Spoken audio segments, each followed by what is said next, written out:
to Local Authors with Kameel Nasr, New England Authors. This is a show about books and literacy, and it's funded by the Curiosity Foundation. My name is Kameel Nasr, and it's really good to be with you. I have someone, a special guest today. We're talking with Rosalyn Elder, and we're going to be talking about African American history. Welcome, Rosalyn. It's really good to have you. You did a lot of research for your book, which is right here on in front of us. It's a very thick book. How many pages is it? It's about 650 pages. Yes. And how many years did you research the history of African Americans in Massachusetts? I did about 12 years of research, 12 to 13 years of research in total. Amazing, yeah. It must be like it's a labor of love. It was a labor of love, yeah. What got you interested in it? Well, actually, a couple of things interested me in looking at Massachusetts history. Yes. One was when I had a store, Copley Place, a Treasure Legacy at Copley Place, which was an African-American cultural boutique. Yes. And this was in the early 90s. And I remember once we were outside the mall, we were in what was called the Dartmouth Street shops, which were shops for community businesses located outside the mall. And early one winter morning, I think it was 1992, an elderly African-American woman came to the window and she was staring in the window, and I asked her to come in, and she hesitated because of probably Copley's reputation. So she eventually came in, and I basically sort of welcomed her, and she walked around the store. I had lots of prints by African-American artists, lots of things that related to African-American culture. And so when she ended this, her visit, she put on the counter a note card that she wanted to purchase, and on the note card was on the cover of the note card was an etching by Elizabeth Catlett, an African-American artist, and it was of a sharecropper. And so I was really appreciative, because when she paid for the purchase, she paid for it by opening up a handkerchief and counting out coins. Yes. So I ended the sale with, "Thank you and have a nice day." And she said, "I have had a nice day now that I see that you are here." So I realized that she was really thirsty to know more about her culture. Yes, yes. I think that's right. I think a lot of people are thirsty to know about African American history. Let's start at the beginning. When did African Americans start arriving? When did Africans start arriving in New England? As early as 1838, I think, is when. 1838. Yeah. 1638. I mean 16, I'm sorry. Yeah, 16. Thank you. 1638, yeah. Yes, that's right. And did they come freely, or did they come enslaved? Of course not. They were brought enslaved. Some of the early ones were used as indentured servants, such as the Irish were when they were brought here, but most of them were enslaved. Yes, and they came to Boston, I imagine, the Boston Harbor. They came to Boston Harbor, they came to Salem, they came to a lot of the port towns along the coast. Now, I think New England, we don't want to admit that we had slavery here. Oh yes, we did have slavery here, and in fact, one of the pages in the book documents the slave ownership in New England in the census of 1750. And if you look at that particular document, which you can find online, practically every town in the Commonwealth had enslaved people. Really? Oh yes. Wow. Every town in the Commonwealth. Some had as few as 5, others had as many as 90. Now, we know also that Vermont was the first state to outlaw slavery, right? Vermont was the first state to outlaw slavery. And then what about the rest of New England? When did Massachusetts outlaw slavery? Okay, Massachusetts, I think I have that particular fact in my book, but Massachusetts... Yeah, I have your timeline here. Oh, okay. So I know the answers to this question. Massachusetts, I think, was the third or fourth. New York was the last, Vermont was the first, and Maine never had slaves, actually. Yes. There were never slaves in Maine. There were never slaves in Maine. No. So, and Vermont outlawed slavery in 1777. Yes. Right. Yes. And how did Massachusetts didn't quite really outlaw slavery, did it? Tell us a story about that. Okay, Massachusetts actually sort of, slavery ceased to exist in Massachusetts. It wasn't outlawed. And it ceased to exist because as early as 1701, enslaved people started to sue for their freedom, and they did what were called freedom lawsuits. So the earliest one, documented one, occurred in 1701 in Boston with a gentleman named Adam. And so over the years, there were about 36 freedom lawsuits that were filed in the state. And by 1871, John Adams had written the Massachusetts Constitution in the fight to be free from Britain. Right. And in 1871, also three enslaved people in the western part of the state. One gentleman named Quack Walker and two other people they were co-joined in their lawsuit, Mumbet Freeman and another gentleman named Brum. So they had two different lawsuits going on, and with those lawsuits, the Supreme Court Justice William Cushing actually basically decided that, based on the Massachusetts Constitution that was passed the year before, slavery was inconsistent with that Constitution, and that's how slavery ceased to exist. I see, but there was no real law. There was no law to take it off the book. That's interesting. Yeah. So you did this research for 12 or 13 years. Yes. Amazing. Where did you go? Libraries, archives? I went to the library. I went to archives. I went to empirical research. I just went out to different locations and visited sites, and a lot of sites actually have quite a bit of information at the site, but it's not compiled in any general resource. For example, if you go on the state website, there's a listing during Black History Month of different Black history trails around the state, but that's only a fraction of the ones that actually exist. Yeah. So you really have to dig around and sort of, come up with the research. And I imagine you went to a lot of primary documents and primary sources. Yes. What about oral histories? Are there existent oral histories around? Well, I did not have a chance to research a lot of oral history.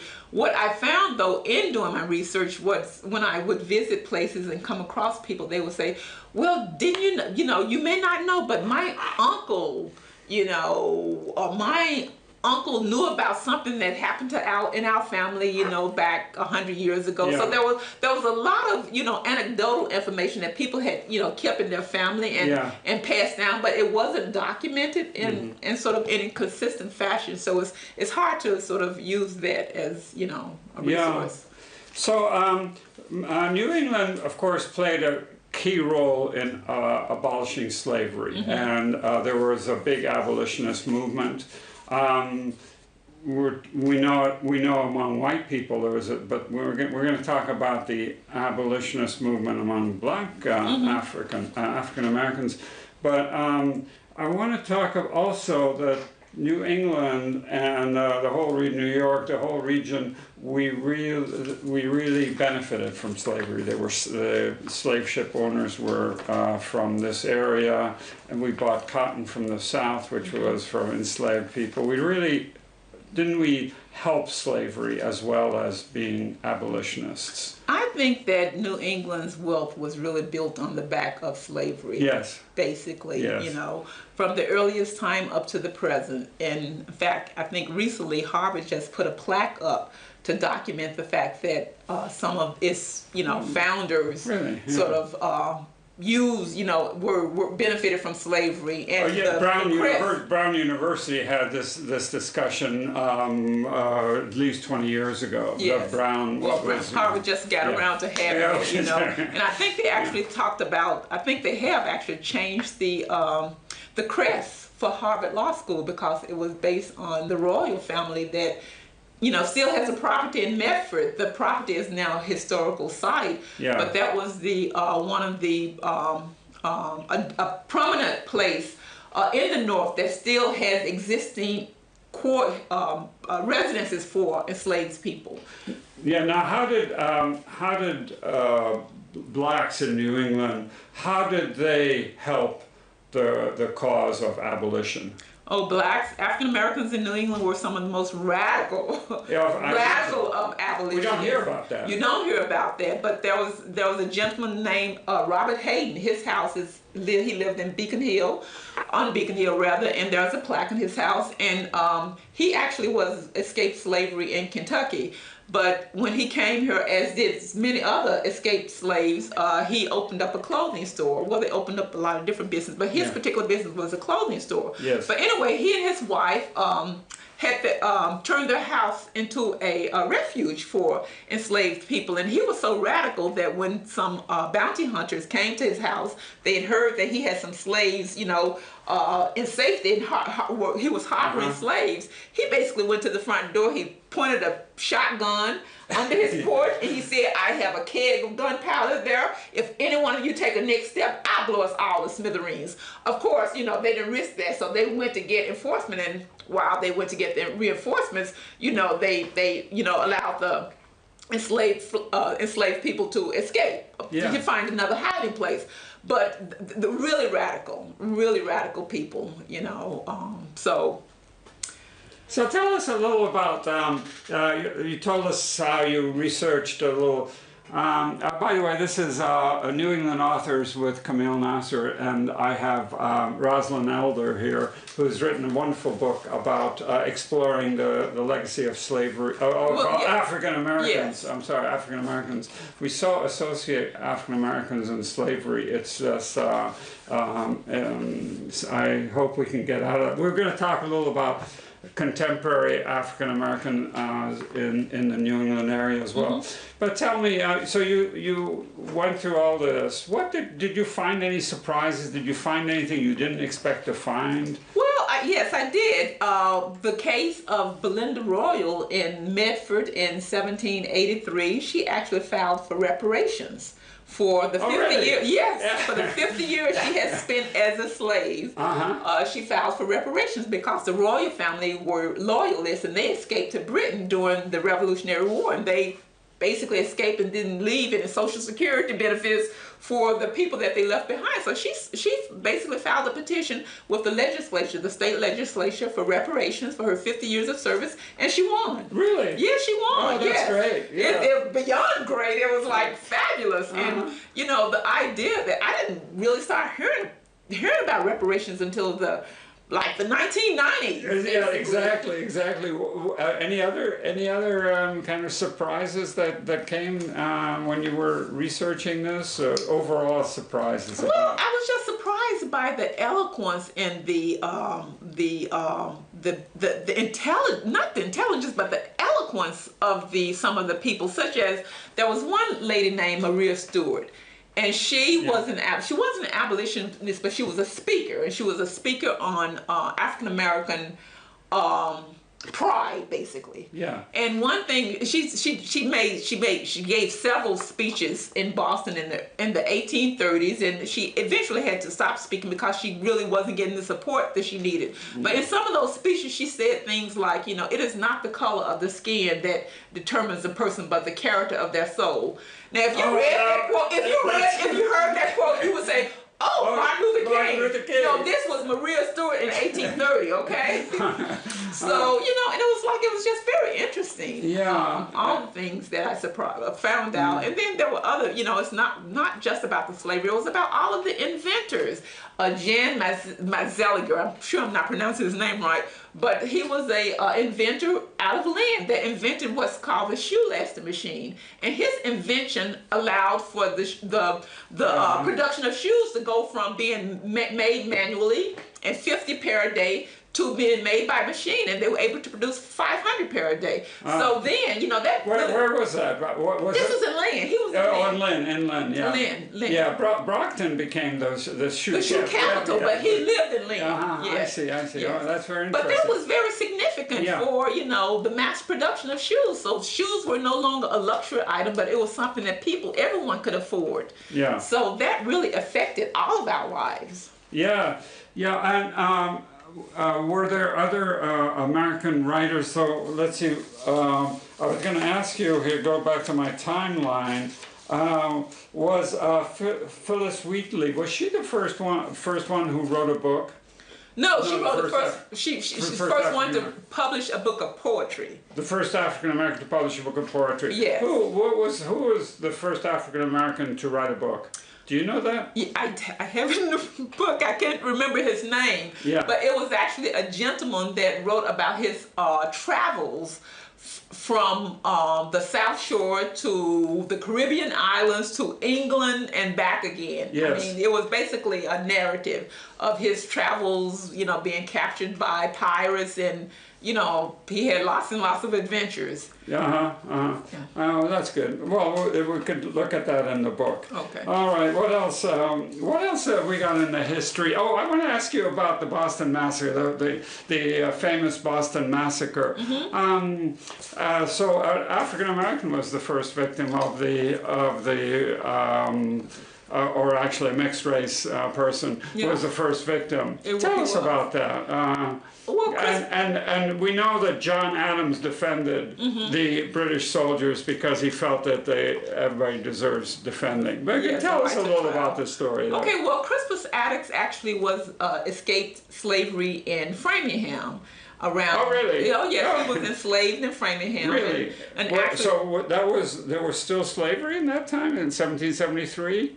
Or there was still... No, well, but he escaped in around 1750. Oh, so I see. He escaped, and, you know, he spent those, the rest of those years, he made his way to Boston, and so he, you know, he lived on the docks, worked on the docks, and in fact, he probably had lots of different jobs. Yeah. But he was sort of got the sort of the revolutionary bug, and that evening he sort of encouraged a group of different people, Africans and whites, to basically defy the British soldiers.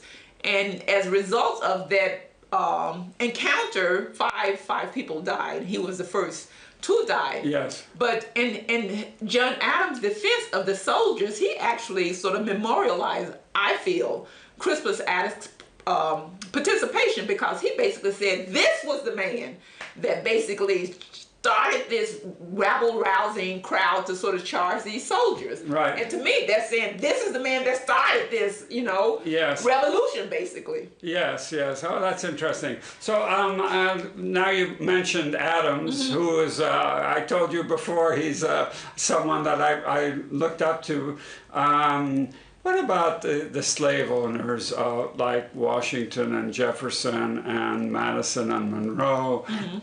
What is it like? The 10 of the first 12 presidents were slave owners. They were. Andrew Jackson, who's a terrible figure in American history. And what do you think about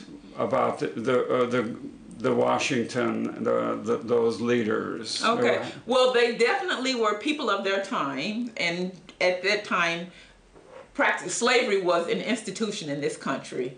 It was just a fact of life that, you know, people owned slaves, and how they were able to reconcile their ownership of slaves with their fight for liberty from the British is difficult to understand, but they were able to reconcile it. So Washington actually manumitted his slaves at his death. Jefferson only manumitted a few, as we discussed, particularly the family that he fathered with Sally Hemings, but the rest of his slaves he did not manumit. And actually, Jefferson was actually a trustee and for the will of, I'm going to mispronounce this name again, I think it's Koskorski or something. It's a Polish name. And there's a statue of him in Boston Garden, and he was actually a Polish general that came over and helped during the American Revolution. Well, so he was so affected by slavery in this country that he asked Jefferson to use his estate to free as many slaves as he could, and to endow them with a sum of money to allow them to get off, to sort of get a start in life after slavery. Jefferson refused. He did not do that. So he went against his will. So that was Jefferson. Adams did not own slaves, as you know, but Adams actually was an attorney early in his career, and he defended slave owners to try to help them keep their enslaved people. So I think the whole idea of all of the the founders of American government had a very, very checkered past when it came to the rights Yes. of people. Yes, yes. Although Jefferson really felt bad about having slaves. You know, he just felt bad. That's we're talking. Yes. This is New England Authors with Kameel Nasr, and we're talking with Rosalyn Elder. Thank you, Rosalyn. Yeah. Really enlightening history. So, were you a writer? How did you get to write this this monumental 600-page work? It sort of wrote itself, actually. I have to admit that. I just started. Over 12 years. Over 12 years, it wrote itself. Yes, I mean, I started, the research, as I indicated from, actually that was one thing that made me realize how the research was important. But another item that happened was my daughter was a senior at a local high school, an independent school in Cambridge.